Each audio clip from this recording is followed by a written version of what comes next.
Bueno, estamos acá con Eduardo Gruner, sociólogo, ensayista, amigo de la casa.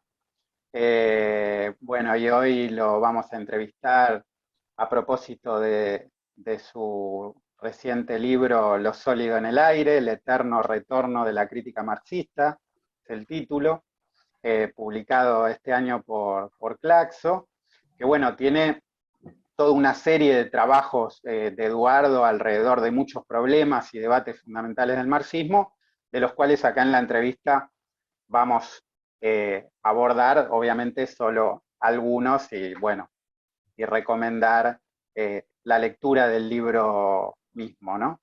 Bueno, pero Eduardo, antes de arrancar, teniendo en cuenta que el domingo pasado fueron las elecciones, queríamos arrancar un poco preguntándote, bueno, cómo viste los resultados del domingo pasado y, bueno, y en particular la elección del Frente de Izquierda.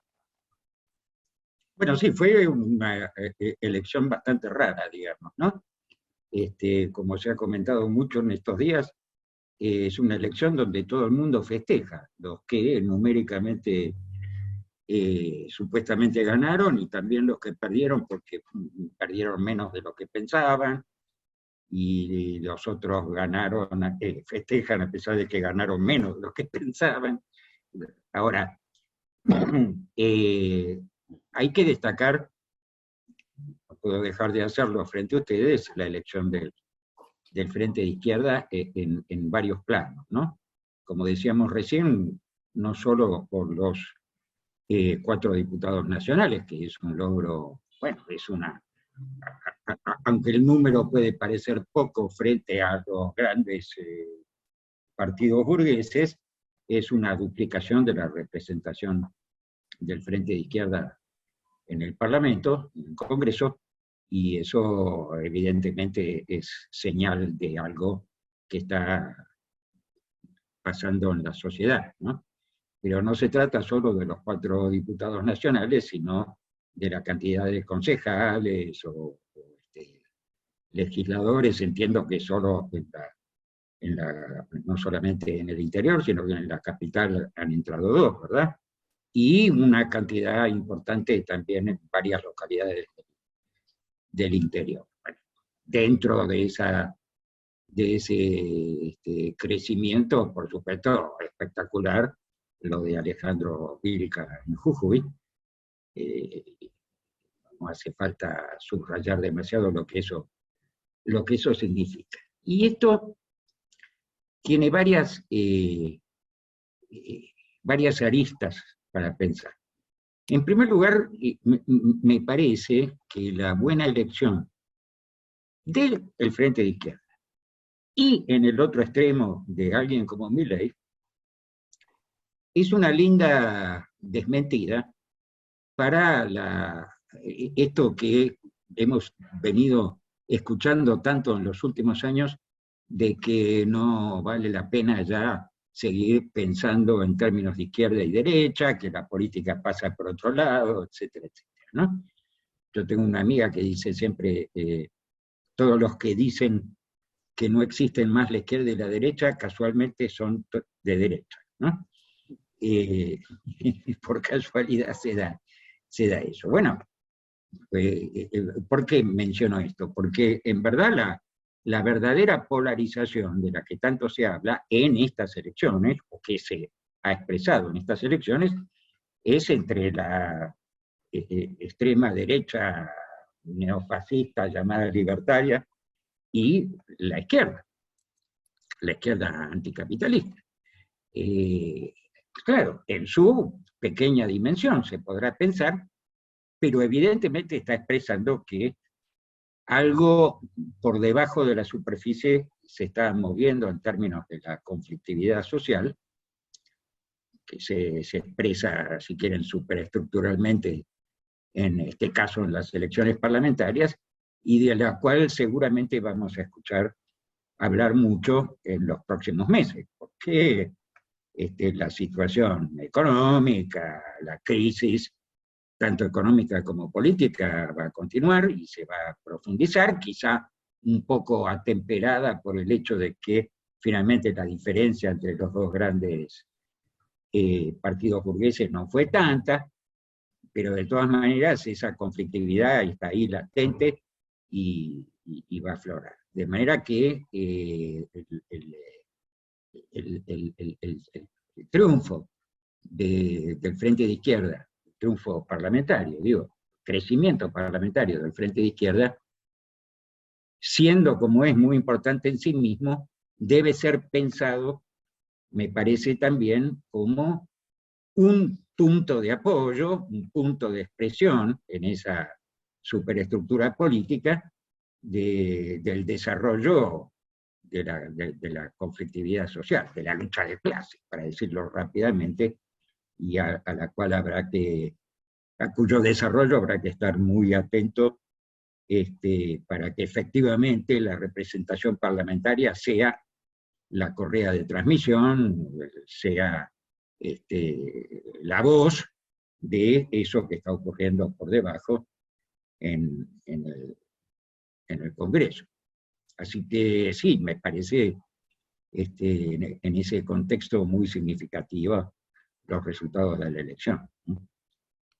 Bueno, pasamos al libro entonces que mencionaba Matías, que es el motivo de esta entrevista. Y queríamos preguntarte, digamos, para empezar, porque ya desde el título una de las claves del libro es la tradición del marxismo, ¿no? Sus lecturas, sus vertientes, sus debates. Y antes de pasar a algunos de ellos en particular, decís en el prefacio que cualquiera tiene derecho a no ser marxista, o sea, a no compartir el diagnóstico y la perspectiva, digamos, de Marx, pero que ser antimarxista en las condiciones actuales es una canallada, decís. ¿Por qué? Bueno, porque el mundo en que vivimos actualmente está en un estado de crisis terminal en varios sentidos, en varios registros de la realidad, incluso en una crisis mucho más aguda de la que pudo percibir Marx en la segunda mitad del siglo XIX, y por lo tanto ponerse militantemente en contra. No digo no ser o ser indiferente, ponerse militantemente en contra de una perspectiva teórico-práctica que no solamente es hasta el día de hoy, hasta nuevo aviso, la que más profundamente puede hacer, y más científicamente, si quieren decirlo así, puede hacer no solamente la crítica teórica del mundo en que vivimos, sino dar orientaciones para su transformación práctica. Ponerse en contra de eso es realmente canalla, porque es apostar a favor de que esta crisis no solamente se agudice todavía más sin que exista una alternativa para resolverla en beneficio de las mayorías, sino estar a favor de la completa degradación, abyección, descomposición en la que está la sociedad. Es muy importante, me parece, entender que cuando Marx analizaba las posibilidades tendenciales de las crisis del capitalismo en el siglo XIX, Marx estaba en un contexto donde el capitalismo todavía, hasta cierto punto, se podía decir, como dice el Manifiesto Comunista, que estaba en una etapa de ascenso, entre comillas, revolucionario. Era un capitalismo que se estaba desarrollando las fuerzas productivas, y por supuesto, sobre la explotación de la clase trabajadora y de las sociedades coloniales, todo eso ya lo sabemos, pero estaba en pleno ascenso, y en ese ascenso y en ese desarrollo todavía podía producir gran cultura. Eso es algo que se terminó. El capitalismo ya no tiene a dónde ir, no tiene a qué ascender. El capitalismo, por lo tanto, ha degradado absolutamente la propia cultura que él ha producido. Está, digamos, en un estado de indigencia cultural, mental, espiritual, o e incluso material.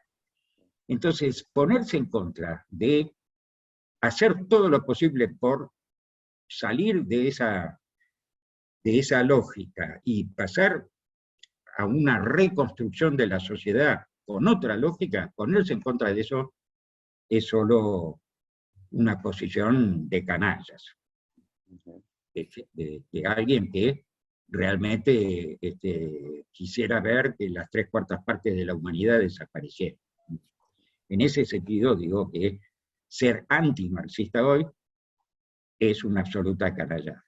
El que no quiera ser marxista o le parezca que eso no le sirve para pensar o es incorrecto, bueno, allá ellos.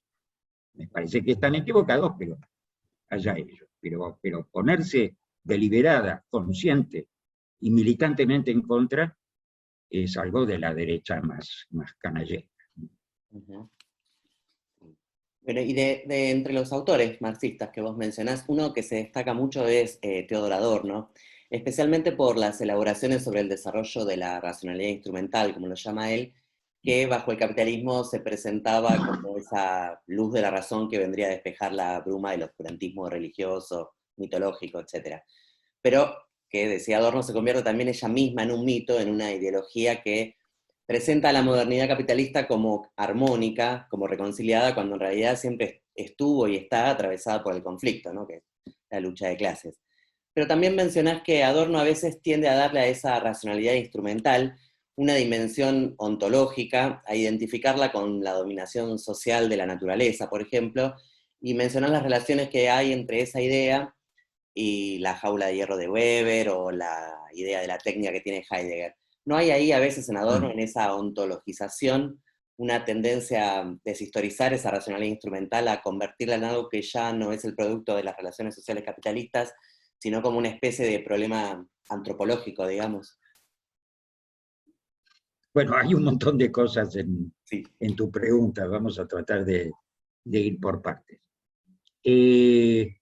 Primero, para tratar de ser lo más justos posible con Adorno, que por supuesto es un pensador de una enorme importancia dentro de lo que se ha dado en llamar el marxismo occidental, ¿no? En términos muy genéricos. Después quisiera calificar un poco el marxismo de Adorno, si tengo tiempo. Pero efectivamente, Adorno toma esta idea de la racionalidad instrumental, en primer lugar, no solamente, pero de manera más o menos directa, de Max Weber, con el cual Adorno estudió, ¿no? Así como, bueno, estaba el famoso círculo de Weber, donde había personajes como Lukács, como Simmel, o el propio Adorno. Y entonces él toma la idea de Weber de este conflicto entre lo que Weber llamaba la racionalidad formal y la racionalidad sustancial, ¿no? Entendiendo por racionalidad formal la racionalidad del cálculo, la racionalidad con arreglo a fines, donde todo lo que importa es la adecuación racional, formalmente racional, entre los fines y los medios, ¿no? Con independencia de los contenidos de valor, tanto de los fines como de los... Bueno, para Weber, este tipo de racionalidad era la que había triunfado en el capitalismo. Y él no decía esto porque él estuviera en contra del capitalismo, como todos sabemos, ¿cierto? Weber no es pensador revolucionario ni nada que se le parezca, pero bueno, era un hombre lúcido e intelectualmente honesto y percibía esto. Adorno toma esta idea y la lleva mucho más atrás. Dice, bueno, esto que yo ahora llamo racionalidad instrumental, y que pasa en la modernidad capitalista por ser la única posible forma de racionalidad, viene de mucho antes. Se la podría localizar en los orígenes mismos de la cultura occidental. Incluso en el mito, dice, incluso en muchas de las formas prefilosóficas, digamos así, ¿no es cierto?, del pensamiento mítico, hay momentos de racionalidad instrumental. Y más evidente son esos momentos a partir del socratismo y del desarrollo, digamos, de la filosofía bajo el imperio exclusivo de eso que los griegos llamaban el logos. ¿Qué significa ese imperio del logos? Significa una negación de los componentes míticos que todavía sobreviven, que todavía actúan aún dentro del pensamiento racional.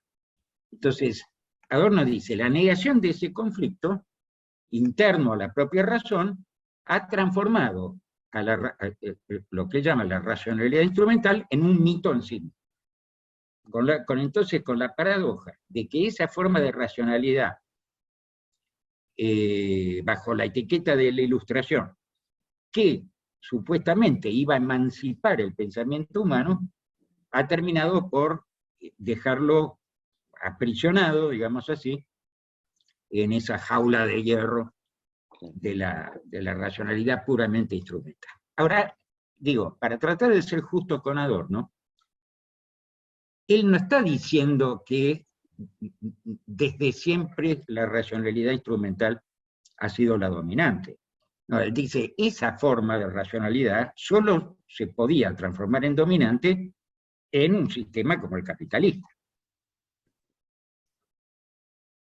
Y con expresiones también fuera del sistema capitalista, porque cierta instrumentalidad de la razón le atribuye también a Adorno a los sistemas burocráticos del socialismo realmente existente, etc.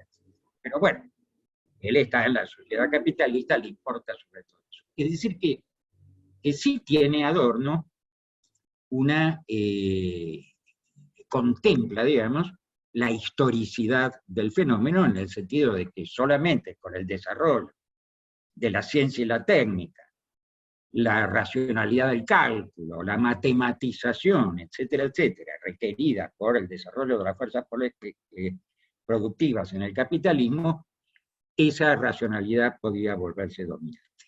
Ahora, vos tenés razón en que la insistencia de Adorno en que la racionalidad instrumental atraviesa toda la historia de Occidente, no se mete con otras culturas, por momentos corre el riesgo de que suceda esto que vos decís, de una suerte de ontologización.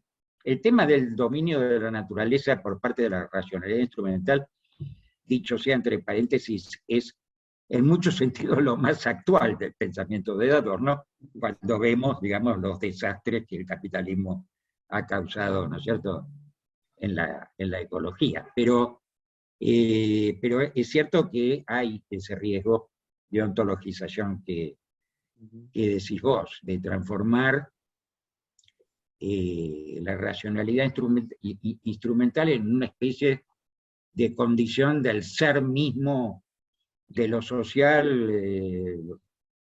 en cualquier expresión, en cualquiera de sus formas. Y yo creo que esto tiene que ver, entre otras cosas, no es un problema de algún defecto del pensamiento de Adorno solamente, sino que Adorno es un intelectual de izquierda que nunca tuvo ninguna práctica política. Al igual que otro del cual yo sospecho me vas a preguntar dentro de un rato, que es Jameson, ¿no? Adorno y Jameson son dos intelectos importantísimos, riquísimos y muy aprovechables, intelectuales de izquierda, que nunca tuvieron ninguna clase de práctica política. Entonces, y Adorno desconfiaba mucho ¿cómo decirlo?, de cualquier ilusión respecto de la posibilidad del socialismo entendido en el sentido más fuerte del término. Él hablaba de llega a utilizar la expresión marxismo sin proletariado para definir su propia postura, su propio pensamiento, porque estaba desencantado de lo que, y no sin algunas razones, evidentemente, de lo que había sucedido. No nos olvidemos que Adorno es un judío alemán que hizo toda su formación en la Alemania que dio lugar al nazismo. Entonces, bueno, uno puede entender los condicionamientos biográficos, pero es verdad que ese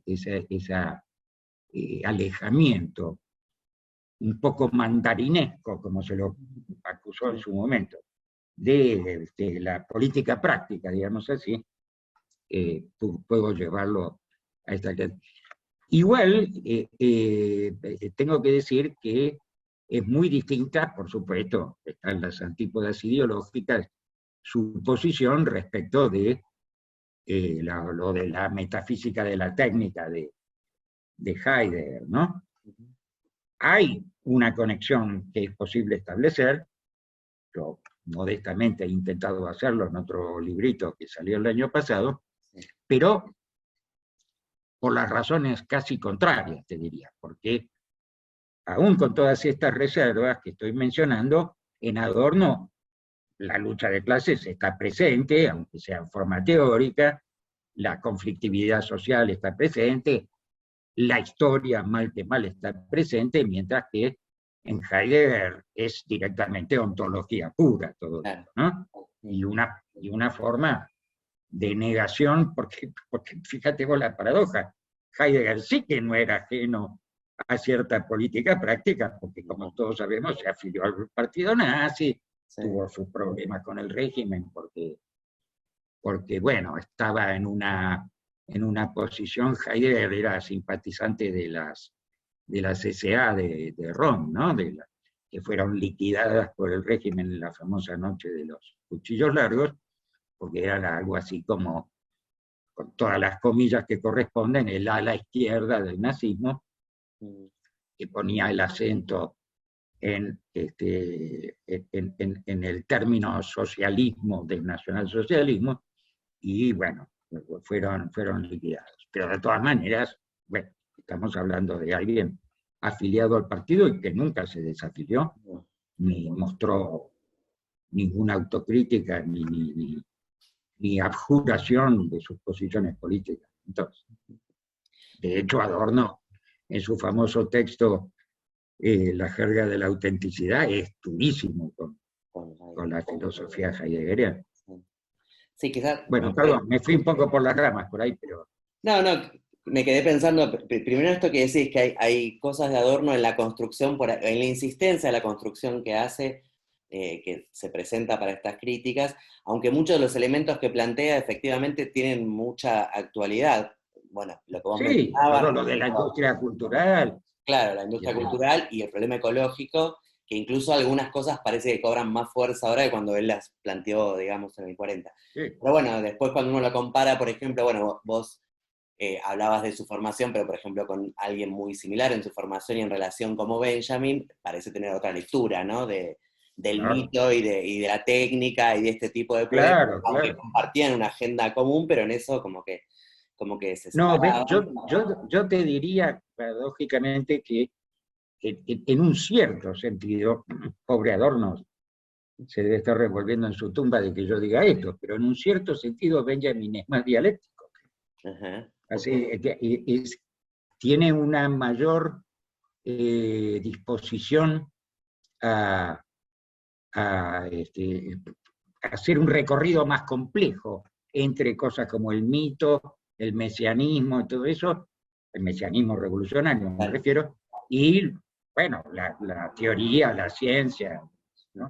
Claro. Y el otro que, bueno, vos lo mencionaste, de Jameson, que es cierto que parte de su idea que tiene, ¿no? De esto de la lógica cultural del capitalismo tardío, toma mucho, ¿no? Digamos, de esta idea de Adorno, ¿no? De esa extensión.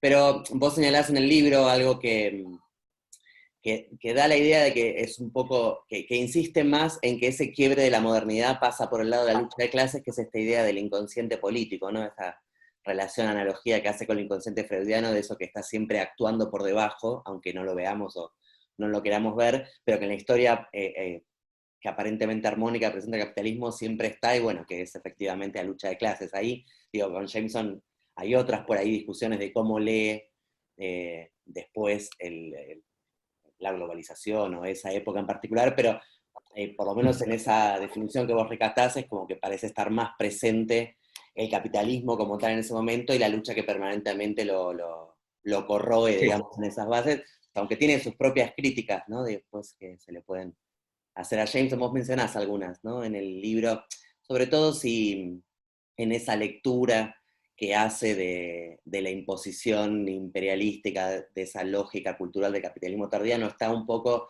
pecando él también de homogeneizar, digamos, demasiado lo que pasa en la periferia, con buenas intenciones, porque es para destacar, digamos, esa dominación sobre la periferia, pero bueno, la visión que le queda de la periferia. Ese fue un debate. Yo tengo mucha simpatía por Jameson, ustedes lo saben, ¿no? Incluso lo conocí un poco personalmente, tengo un par de anécdotas divertidas con él acá en Buenos Aires. Pero esa discusión a mí siempre me pareció muy importante. Ese debate se dio sobre todo a raíz del famoso texto, el famoso ensayo de Jameson sobre la literatura del tercer mundo, ¿no? Él acuña ahí un concepto que es el de alegoría nacional, para decir que en toda la literatura del tercer mundo, aunque hable de cualquier otra cosa, no hable de política, etcétera, ni se mencione el imperialismo o el colonialismo, hay una construcción alegórica de la nación incompleta justamente por acción del imperialismo y demás. Y entonces varios, pero muy notoriamente, Aiyaz Ahmad, que es un teórico marxista de la India, si no me equivoco, lo critica duramente por esa homogeneización que vos decís, ¿no? De pronto el tercer mundo se transforma en un concepto abstracto que pasa un rasero de equivalencia general por todas las particularidades y diferencias que se dan, cómo comparar el tercer mundo, como se llamaba en esa época, de la India o Pakistán, con Latinoamérica o el África subsahariana, y bueno, no sé, habría que revisar la literatura de todos esos lugares para ver si efectivamente siempre es así. Ese es un problema serio de las teorías postcoloniales, ¿no? Que es que son teorías surgidas, en general, por parte de intelectuales del tercer mundo, pero de sociedades que han sido descolonizadas en el siglo XX. ¿No? Digo, ¿cómo se llama? Edward Said es palestino, Homi Bhabha es pakistaní, todo así. Bueno, entonces, es un problema tratar de retroactivamente aplicar esas teorizaciones a países como los nuestros en Latinoamérica, ¿no es cierto?, que fueron independientes, presuntamente, entre comillas, formalmente descolonizadas en el tempranísimo siglo XIX, en la mayoría de los casos. Entonces, bueno, en un contexto histórico totalmente diferente, en una fase incomparable de desarrollo del capitalismo mundial o del colonialismo en aquel entonces, porque si uno aplicara, digamos, a rajatablas la categoría general de alegoría nacional, qué sé yo, tendría que comparar hoy la literatura que están produciendo los intelectuales africanos con el Facundo de Sarmiento, claro, ¿no? Es una cosa que es absolutamente inconmensurable. Seguro hay alguien que lo hace, mirá que para no, trabajos académicos. se deben estar haciendo congresos académicos enteros en Londres, por ejemplo, para... Eduardo, Entonces, bueno, sí, sí. sí, decime. No sé si querías agregar algo más sobre esto. Yo quería conectarlo con también otro de tus temas que tienen mucha densidad en el libro, que tiene bastante que ver con esto que venimos hablando, pero puntualmente, bueno, en el libro tuyo está muy presente la revolución haitiana, ¿no? Sí, claro. De hecho forma parte del libro un capítulo de tu libro La oscuridad y las luces, ¿no? Dedicado a la revolución haitiana. Y me interesaba un poco, continuando con lo que decías antes, el tema este de, vos en uno de tus textos planteás esto de que la revolución haitiana es más francesa que la francesa, pero al mismo tiempo solo lo puede ser porque es haitiana, ¿no?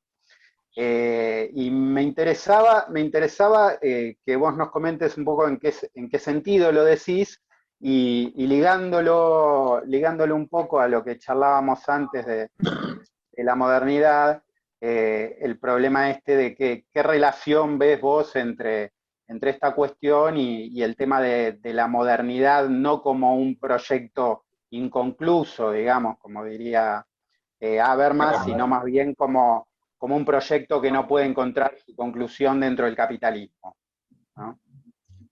Bueno, está muy bien esa conexión. Bueno, empezando por la revolución haitiana. Por supuesto, esa afirmación de que es más francesa que la francesa, pero porque es haitiana, es una fórmula taquigráfica provocativa, ¿no? Lo que quiero decir es que la Revolución Francesa hizo gala, en su declaración inaugural, de una voluntad ilustrada, que Adorno diría pasa por encima o pasa por el costado de sus propias contradicciones internas, una voluntad ilustrada de universalidad. La Declaración de los Derechos Universales del Hombre y del Ciudadano. Abro un pequeño paréntesis. Es interesante que ya Marx se había dado cuenta de esto cuando dice, no me acuerdo si en la cuestión judía o en uno de sus escritos tempranos, que es todo hoy un psicoanalista diría es todo un lapsus ese título, ¿no es cierto? Porque admite, por esa conjunción, disyunción que es el I, admite que el ciudadano no es lo mismo que el hombre, que dice el hombre y el ciudadano, ¿cierto? El ciudadano es una categoría jurídica vacía, pretendidamente universal, que no toma en cuenta las particularidades de los ciudadanos, de los hombres concretos, hombres y mujeres concretos, ¿cierto? Particularidades, digo, de clase, de raza, de género, de todo lo que hoy podríamos decir. Ahora, dicho esto, una vez que se produce esa declaración, los esclavos de las colonias francesas descubren que ellos, y en particular en este caso de la colonia de Haití, esclavos de origen africano, descubren que esa universalidad no comprende a su particularidad, por la sencilla razón, hay otra, más compleja, pero bastaría citar la razón ramplona y evidente de que producían la tercera parte de los ingresos de Francia con su fuerza de trabajo esclava. Entonces, hay un particular, tan particular que en este caso hasta tiene color negro, que no entra, digamos, en la universalidad de esas declaraciones. Entonces estalla la revolución.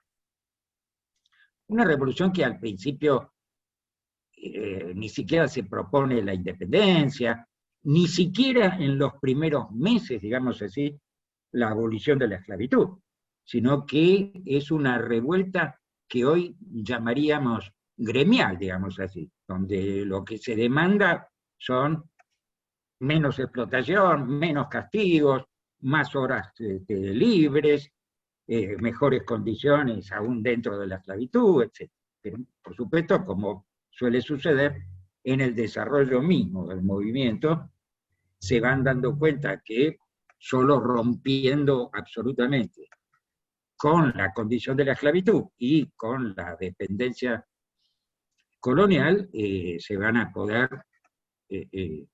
dar todas esas, se van a poder satisfacer todas esas demandas. Entonces, en 1794, 5 años después de la revolución, de la Declaración de los Derechos del Hombre y del Ciudadano, finalmente la Asamblea Francesa consiente en abolir la esclavitud en las colonias. Después la va a reponer Napoleón en 1802, salvo en Haití, pero en 1794. Entonces, lo que yo digo es recién ahí la Revolución Francesa, aún dentro de toda la formalidad burguesa que ustedes quieran, recién ahí la Revolución Francesa cumple con lo que había dicho en 1789. Lo hace obligada por la Revolución Haitiana, lo cual tiene varios puntos de interés, porque es en primer lugar, una demostración. Cuando yo cursaba en el colegio secundario, y supongo que esto debe seguir siendo así, se nos ponía mucho el acento de que nuestras revoluciones independentistas eran una respuesta más o menos directa a la influencia de la Revolución Francesa. Es decir, el movimiento y el espíritu emancipatorio iba del centro a la periferia. Bueno, con la Revolución Haitiana tenés la inversa. Es ese movimiento de la periferia que obliga a la Revolución Francesa a ser consecuente con sus propias premisas. En ese sentido, digo que es más francesa que la francesa, la Revolución Haitiana, pero porque es haitiana, porque tuvo que darse esa revolución de esclavos en la periferia para que los franceses dijeran, bueno, está bien, cumplimos con la, entre comillas, universalidad, ¿cierto?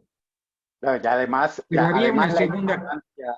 la importancia que estaba subestimado, digamos, la propia importancia de la Revolución Haitiana para los procesos latinoamericanos también, ¿no? Ah, no, bueno, por supuesto, claro. Ustedes saben, yo me enojé mucho cuando empezaron a organizarse los festejos del Bicentenario en el 2010, descontando que las primeras revoluciones independentistas habían sido en 1810. La de Haití declaró la independencia en 1804. O sea, se pasaron totalmente por encima, porque fue un acontecimiento inaudito, absolutamente inaudito. Muy compleja la revolución haitiana, pero es la única de las revoluciones independentistas donde las clases explotadas por excelencia, los esclavos de origen africano, toman el poder y fundan una nueva nación. Después pasaron un montón de cosas, bueno, pero eso era inaudito, inaudito. La primera vez, no solamente fue la primera revolución independentista, salvo la de Estados Unidos, por supuesto, pero digo, en Latinoamérica y el Caribe, pero fue la única revolución de esclavos triunfante en toda la historia de la humanidad, la única rebelión de esclavos triunfante que toman el poder, es decir, es una revolución en el sentido pleno del término, hay un cambio de la dirección de clase de la sociedad. Y esto fue negado absolutamente. Todas las otras revoluciones, con sus matices, ¿no es cierto? Podríamos discutir la Revolución Mexicana, pero en general todas las revoluciones independentistas significaron un recambio de administración a favor de las clases burguesas emergentes en cada lugar, ¿no es cierto? Los sectores populares fueron una masa de maniobras y no mucho más que eso. Entonces, sí, en ese sentido hay una excepcionalidad de esa revolución que fue muy ninguneada, como dirían los mexicanos. Sí, el otro punto que me interesaba, si lo podías tocar un poco, bueno, las consecuencias, porque vos, además de desarrollar estos debates sobre el propio proceso, vos planteás las conclusiones, digamos, las consecuencias que tiene para la concepción misma de la modernidad capitalista, ¿no? Ah, bueno, claro, sí.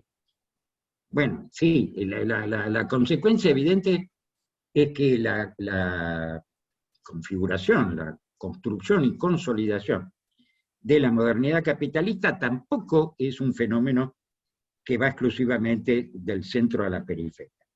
Hay si puedo hacer esa cita canónica, un desarrollo desigual y combinado, digamos, ¿no es cierto?, de la modernidad, en donde hay una cara oculta, que es la contribución decisiva que hace la periferia colonial, en aquel momento, a la construcción misma de la modernidad y del capitalismo, por lo tanto. Varias consecuencias se pueden sacar de esto. En primer lugar, esto está planteado con meridiana claridad en el famoso capítulo 24 del Capital de Marx, ¿no? El capítulo donde Marx explica el proceso de lo que él llama la acumulación originaria de capital, que como tal acumulación originaria, dice Marx explícitamente, ya forma parte de la historia del capital. Y en esa acumulación originaria, Marx señala el rol decisivo, ¿no es cierto?, que ocupan, bueno, él habla de la piratería, de varias cosas, pero el rol decisivo que ocupa el trabajo esclavo o semiesclavo en las colonias. Entonces, no puede quedar más claro desde esas premisas la contribución, por supuesto que subordinada o forzada o subalterna, pero la contribución decisiva que ha hecho la periferia colonial a la construcción del propio capital. Y esto tiene una segunda consecuencia teórica y política, que es que no se puede pensar entonces el colonialismo y el capitalismo por cuerdas separadas, sino que son dos procesos que obedecen a la misma lógica, son dos caras de la misma moneda.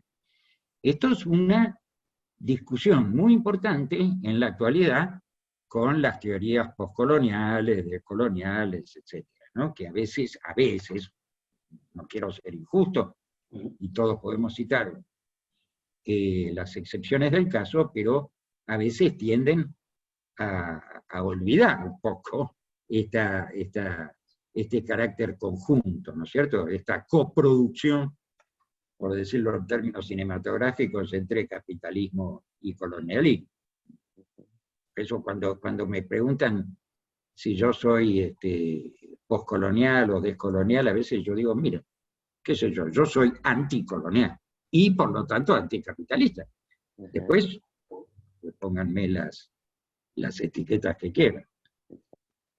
Continuando con el libro, otro tema interesante, bueno, que también está ligado a este problema de la revolución y varias de las cosas que fuiste planteando, pero bueno, en este libro, así como en otros libros tuyos, como Las formas de la espada o El fin de las pequeñas historias, algo muy recurrente, ¿no?, es el tema de la reflexión sobre lo político, ¿no?, en términos fundacionales, refundacionales, si se quiere, en oposición, digamos, a una ideología dominante, digamos, que quiere ver una política sin fundamentos, digamos, o puramente representativa, etc.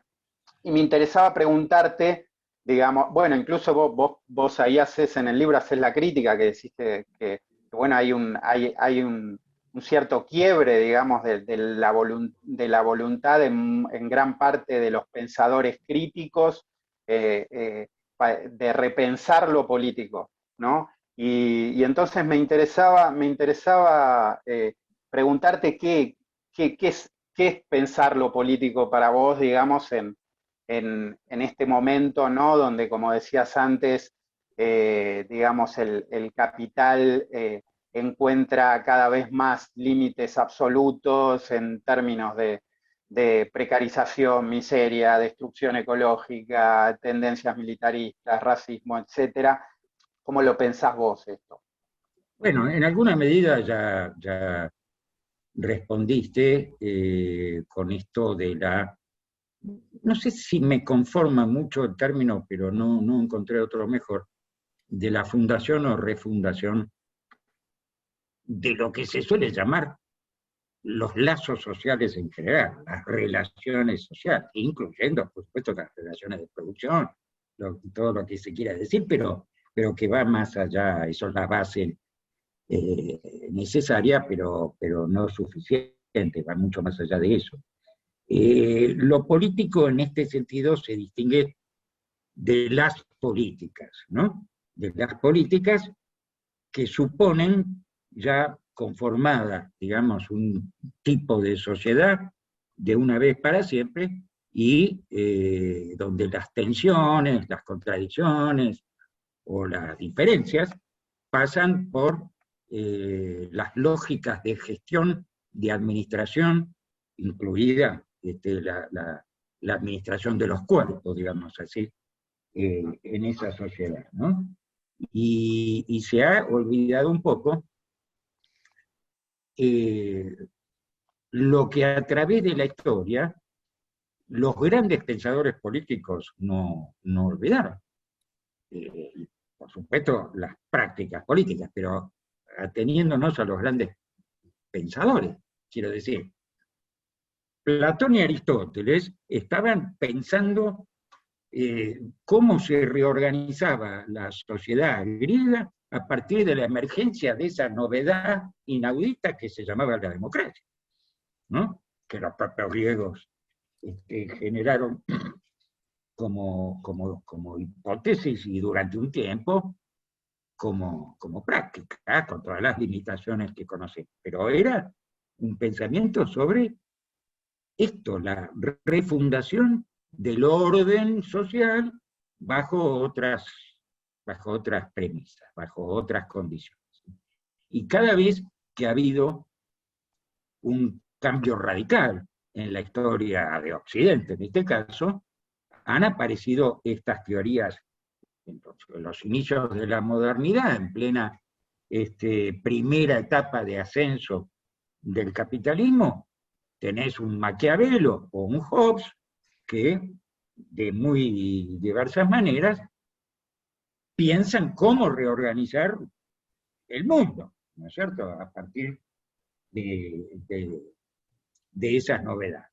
Bueno, la Revolución Francesa fue otra instancia y las revoluciones socialistas de principios del siglo XX, sea lo que sea que haya sucedido después con ellas, fueron otras instancias y todas ellas tuvieron, desde un Rousseau hasta un Lenin o Trotsky, tuvieron estos grandes pensadores de lo político que pensaban en lo político, no solamente en, por supuesto, después había una cantidad de problemas prácticos que había que gestionar, pero la política hoy en día, en nuestras sociedades, ha olvidado absolutamente esa posibilidad, la ha negado y se ha concentrado simplemente en la gestión mejor o peor, más inclusiva o más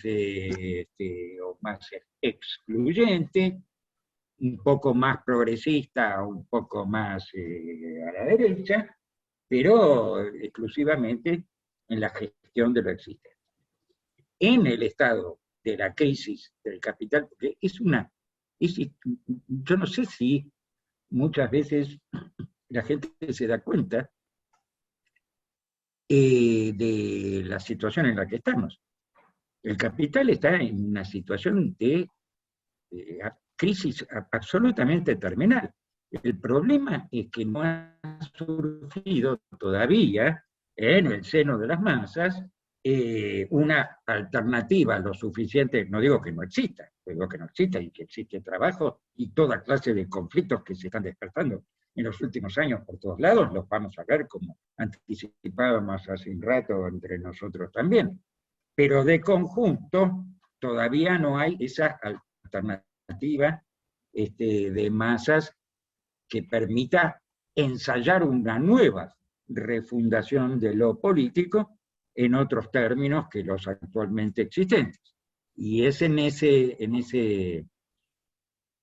interreño, digamos así, bueno, la famosa cosa de Gramsci, ¿no? Lo viejo que no termina de morir, lo nuevo que no termina de nacer, y en el medio, decía él, aparecen toda clase de monstruos.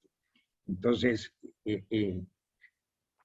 estamos también para gestionar la defensa o la resistencia de esos monstruos, digo, desde la izquierda, ¿no? Sí, claro, tenemos que hacer eso, pero pensando, es la diferencia específica que puede introducir una izquierda anticapitalista, en serio, pensando también en esa futura, presunta, deseable refundación de lo político como tal, ¿no?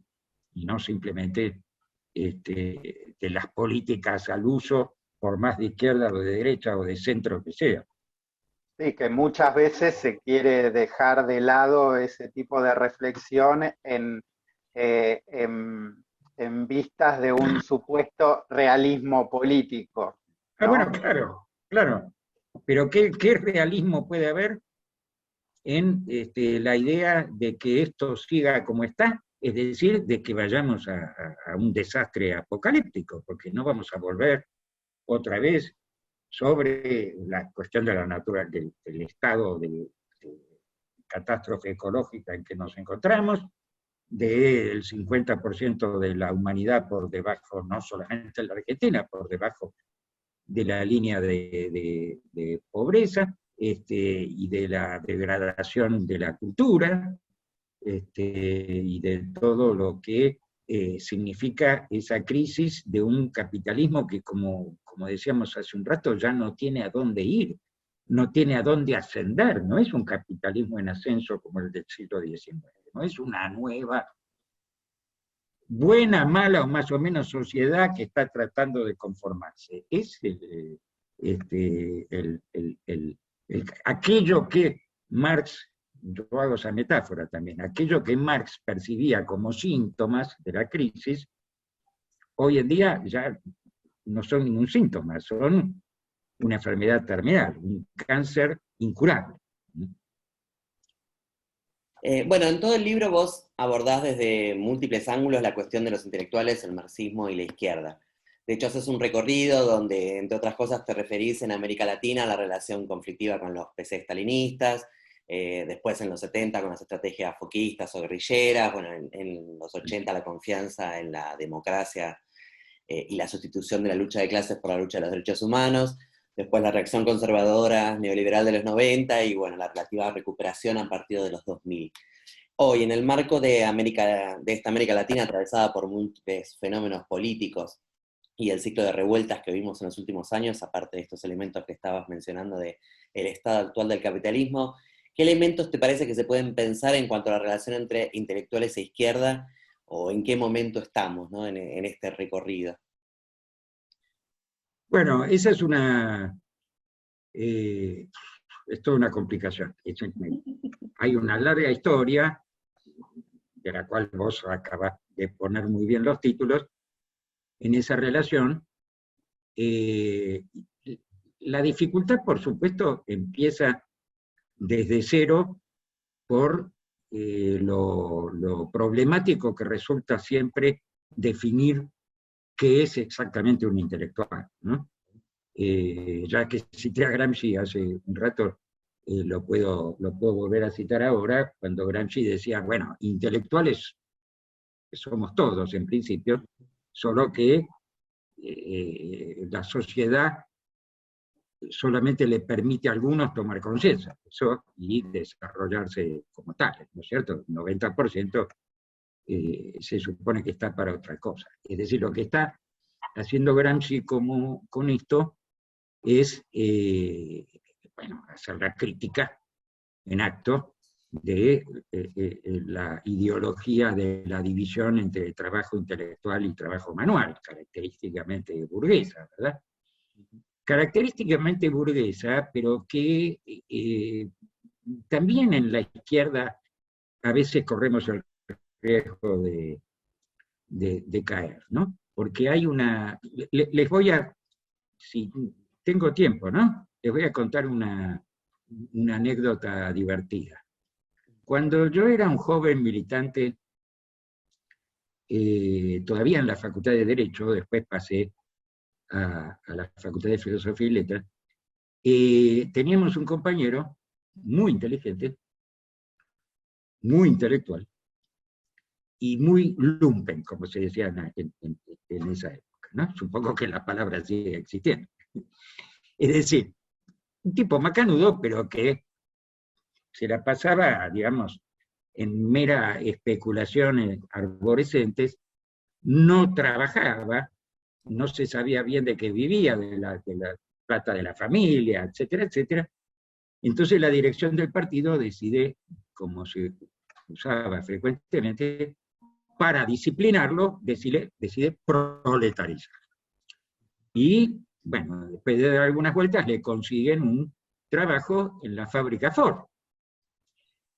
Entonces, cuando lo reciben, cuando se presenta en la fábrica, lo someten a un examen de ingresos, digamos, a una serie de...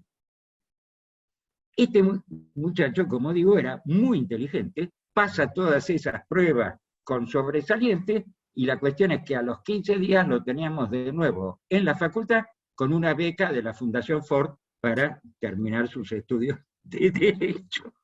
¿Por qué?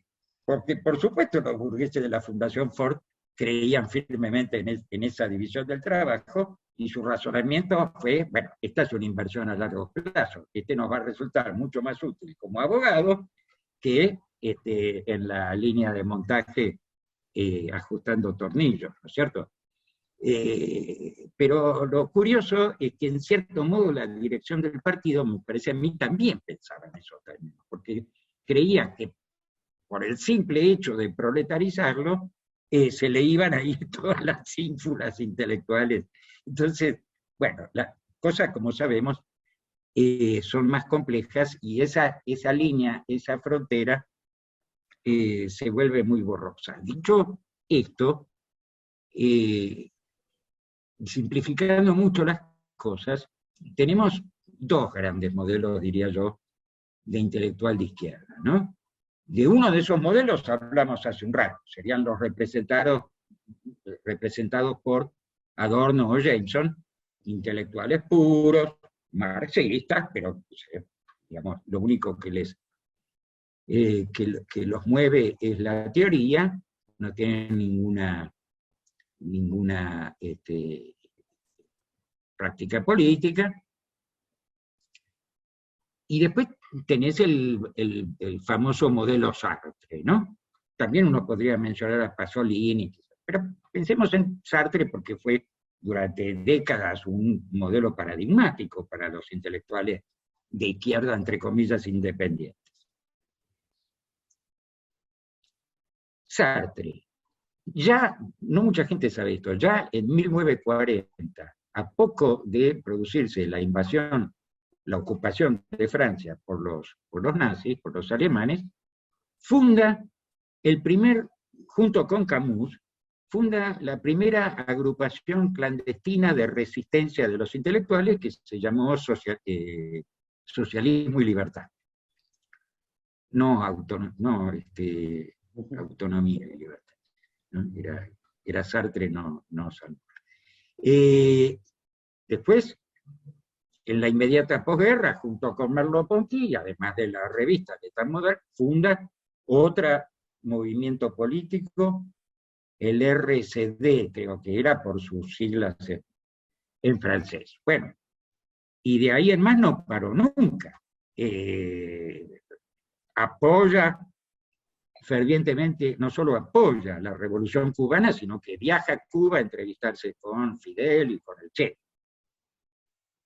Lo cual no le impide a los pocos años encabezar la solicitada en contra del encarcelamiento injusto de Padilla, el famoso caso Padilla.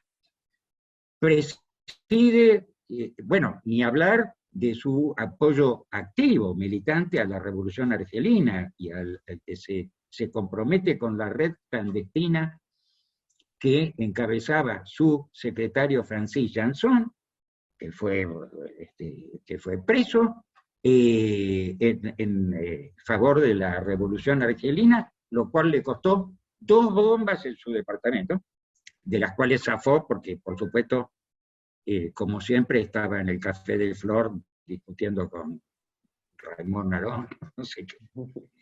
Presidencia del Tribunal Russell contra los crímenes de guerra norteamericanos en Vietnam,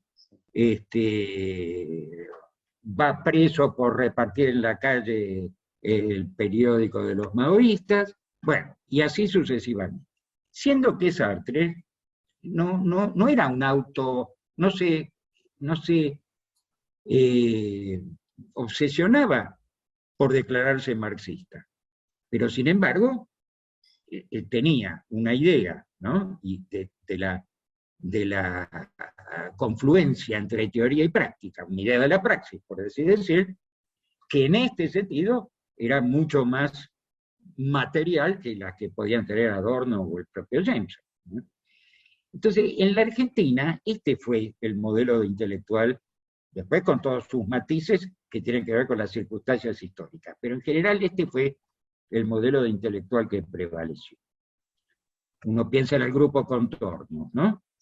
Donde, por ejemplo, sobre todo los hermanos Viñas, León Rosichner, Alcalde, Ramón Alcalde, etcétera, no solamente hicieron esa revista, sino que después también fundaron ellos una agrupación política, el MLN, ¿no? Llamado Malena. Bueno, y ya, si uno habla de los últimos 10 o 12 años, tenés los tantos, y paso por encima de muchas otras cosas, tenés los tantos agrupamientos de intelectuales desde distintas perspectivas políticas. El grupo Carta Abierta, la Asamblea de Intelectuales de apoyo al Frente de Izquierda, y varios otros más efímeros que se conformaron en su momento. Entonces siempre ha habido una tensión ahí, bien interesante, me parece, entre esta demanda de autonomía crítica que los intelectuales, con buenas razones, me parece, en su mayoría, se pretenden defender, y su, al menos, apoyo más o menos explícito a algún partido, movimiento, frente, o lo que fuera, ¿no? Ese siempre en la Argentina ha sido una actitud meritoria, me parece a mí, de parte de los intelectuales. Ahora, después están todas las vacilaciones que vos mencionás, ¿no? Y efectivamente, el exceso de confianza en los años 80, bueno, primero el PCE y todo lo demás, pero en los años 80 el exceso de confianza en que solo la recuperación de la democracia, por más formal o burguesa que fuera, iba a poder facilitar un desarrollo, etcétera, etcétera, y ahí tenemos el antiguo grupo pasado y presente apoyando al alfonsinismo, bueno, todos los fenómenos que conocemos. Los años 90 fueron un golpe duro para toda esta historia, y lo que yo noto, ahora sí, en los últimos años, es otra vez una suerte de deshilachamiento, de esa ya ni siquiera existen más estas agrupaciones intelectuales en apoyo de alguien que mencionábamos hace un rato. Hay una dispersión mucho mayor. Sí, claro, se firman solicitadas y siempre aparecen en esas solicitadas los nombres previsibles, ¿no? Los elencos estables, como decía David Viñas, que era un hombre de teatro también, entonces hablaba en esos términos, pero se ha empobrecido mucho, pero no estar siendo injustos, porque siempre están las excepciones, pero se ha empobrecido mucho el debate entre los intelectuales, ¿no? Entre los intelectuales, incluso los intelectuales de izquierda que manifiestan su apoyo a alguien, el debate se ha empobrecido mucho. Entonces me parece que yo confío en que la profundización de la crisis y el desarrollo del conflicto social en los próximos tiempos reavive, ¿no? Eche un poco de carbón en esa parrilla para que se reavive un poco ese debate en términos más profundos. Ojalá así suceda. Continuando un poco con esto que decías, Eduardo, no, me quedaba pensando una cosa desde el punto de vista, porque de hecho, bueno, en todos los diferentes periodos, ¿no?, que vos fuiste desarrollando, había también bueno, vos lo fuiste marcando, el problema también de las estrategias políticas, ¿no?, y de las políticas que estaban en juego, no solo de parte de los intelectuales, sino también de parte de, por ejemplo, muchos de los casos que vos nombraste, digamos, en un momento donde la hegemonía de los partidos comunistas estalinizados, digamos, era muy fuerte y evidentemente planteaba bueno, claro. digamos, bueno, un poco lo analiza el propio, bueno, entre muchos, ¿no? Pero Perry Anderson en consideraciones sobre el marxismo occidental este problema. Y bueno, y ahora yo, alrededor de lo que vos decías del desarrollo de los procesos de lucha de clases, ahora, ¿cómo te parece a vos que influye, digamos, el hecho de que, por ejemplo, acá, digamos, se esté desarrollando el propio frente de izquierda? ¿Y qué te parece, digamos, cuál te parece a vos que es, digamos, que es la batalla a dar también en el terreno de la cultura, en el marco de la situación actual, digamos, internacional, pero también argentina y latinoamericana, ¿no? Pero mirá, la batalla a dar, un poco ya hablamos de eso, tiene que ver con intentar desarrollar lo más posible esa articulación entre las contradicciones y conflictos inmediatos y los grandes proyectos refundadores para volver a ese término, porque eso solamente la izquierda lo puede hacer, digo, al menos potencialmente. Veremos hasta qué punto puede, pero quiero decir, el objetivo tendría que ser ese, ¿no? Mantener esa articulación. Es decir, hacer lo más explícita posible la diferencia específica, que es que acá no estamos, la izquierda no está peleando por una mejor gestión, digamos, y solamente, o que haya más trabajo, o que los sueldos sean mejores, o que eso se puede hacer fuera de la izquierda también, sino que, por supuesto, que solo consecuentemente lo va a poder hacer a la izquierda en función de un proyecto que es la transformación radical de todas esas condiciones, de todas esas lógicas que hacen que no haya trabajo o los sueldos sean malos, ¿no? Entonces, me parece que ahora, ahí, ¿cuál puede ser el rol de los intelectuales? La verdad que no sabría qué responder, digamos, salvo el de acompañar. Porque sucede una cosa siempre muy incómoda para los intelectuales y que no, perdón que use la primera persona, aunque sea en plural, no hemos sabido resolver. No la hemos sabido resolver. Que es que en tanto uno se transforma en lo que se llama intelectual orgánico, es decir, se afilia a un partido, se popular, etcétera, lo hace en tanto sujeto, en tanto, perdón por la expresión burguesa, ciudadano de a pie, ¿no es cierto? No necesariamente en tanto intelectual. Entonces, ahora, la alternativa a eso, bueno, ¿cuál es? Bueno, acompañar, el famoso compañero de ruta, ¿no es cierto? Acompañar desde el lugar específico del intelectual, que como empecé por decir hace un rato, tampoco sabemos muy bien cuál es, acompañar, por ejemplo, en este caso, el Frente de Izquierda o quien corresponde.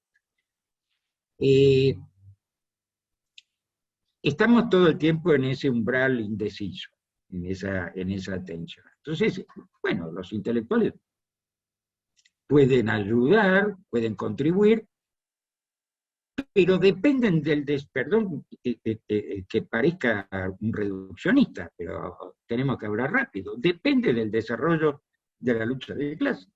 Es eso lo que va a terminar definiendo qué lugar van a ocupar, incluyendo qué lugar van a querer o no van a querer ocupar. Hasta qué punto van a querer llegar o hasta qué punto se van a asustar, digamos, de ese propio desarrollo de la lucha de clases y se van a ir a su casa. Sí. No podemos anticiparlo eso, porque, insisto en que eso depende de ese desarrollo de la historia, digamos así. Por ahora estamos en ese lugar incierto, en ese lugar indeciso, bueno, cada uno haciendo lo que pueda, pero haciendo política en un sentido muy amplio de términos. En un sentido, a veces escribir, o yo qué sé, dar entrevistas. La propia batalla de ideas también, ¿no? Claro, puede formar parte modestamente de una política. Pero en todo caso, no haciéndose el distraído, ¿no? Ante el hecho de que uno indefectiblemente forma parte de una política, incluso a veces sin tener demasiada conciencia del asunto, porque bueno, la política no tiene, a mis estudiantes les he dicho muchas veces, miren, o la política la hacen ustedes o se aguantan la que hacen los demás, porque no tienen la de afuera, alguien la va a hacer. Te agrego una pregunta a ese panorama, porque en el recorrido que vos estás haciendo planteas como una tensión, bueno, por un lado la política que tienen las distintas estrategias políticas hacia el trabajo intelectual, porque bueno, ahí habría que diferenciar, ¿no? El PC no es lo mismo que, no sé, el populismo. No, por supuesto. Claro, y después, bueno, las distintas posiciones que tuvieron, digamos, los intelectuales alrededor de la historia en nuestro país, por ejemplo, definidas, no sé, alrededor del peronismo, del no peronismo, del guevarismo y demás.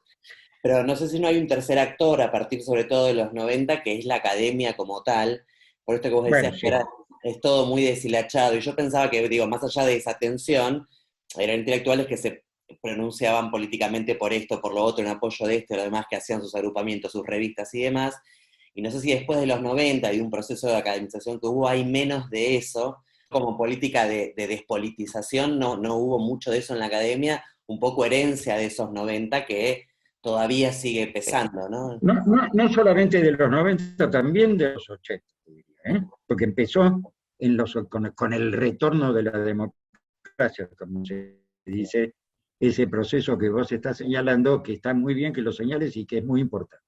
En los años 60, a principios de los 70, cuando yo era estudiante, bajo una dictadura como era la de Onganía,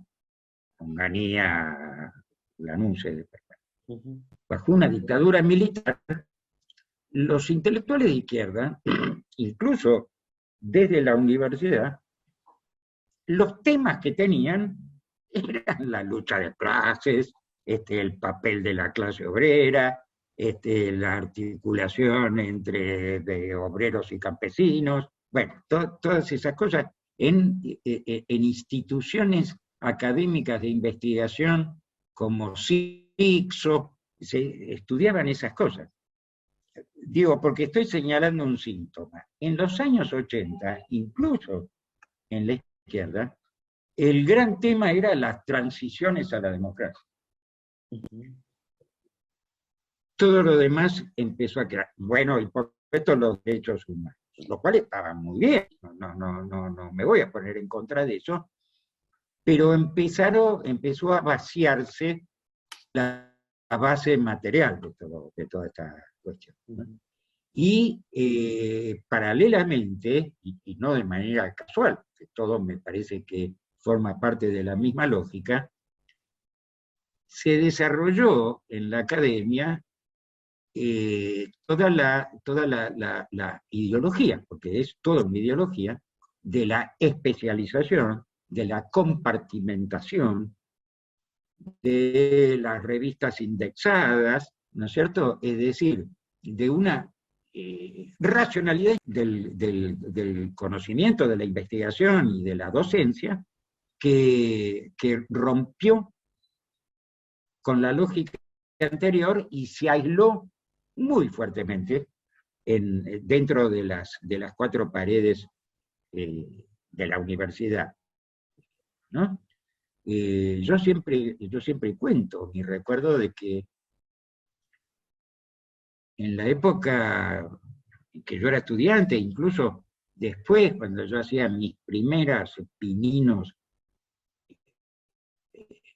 intelectuales, de tratar de escribir algo, bueno, había unos vasos comunicantes mucho más fluidos entre la universidad y el mundo político intelectual extrauniversitario, digamos.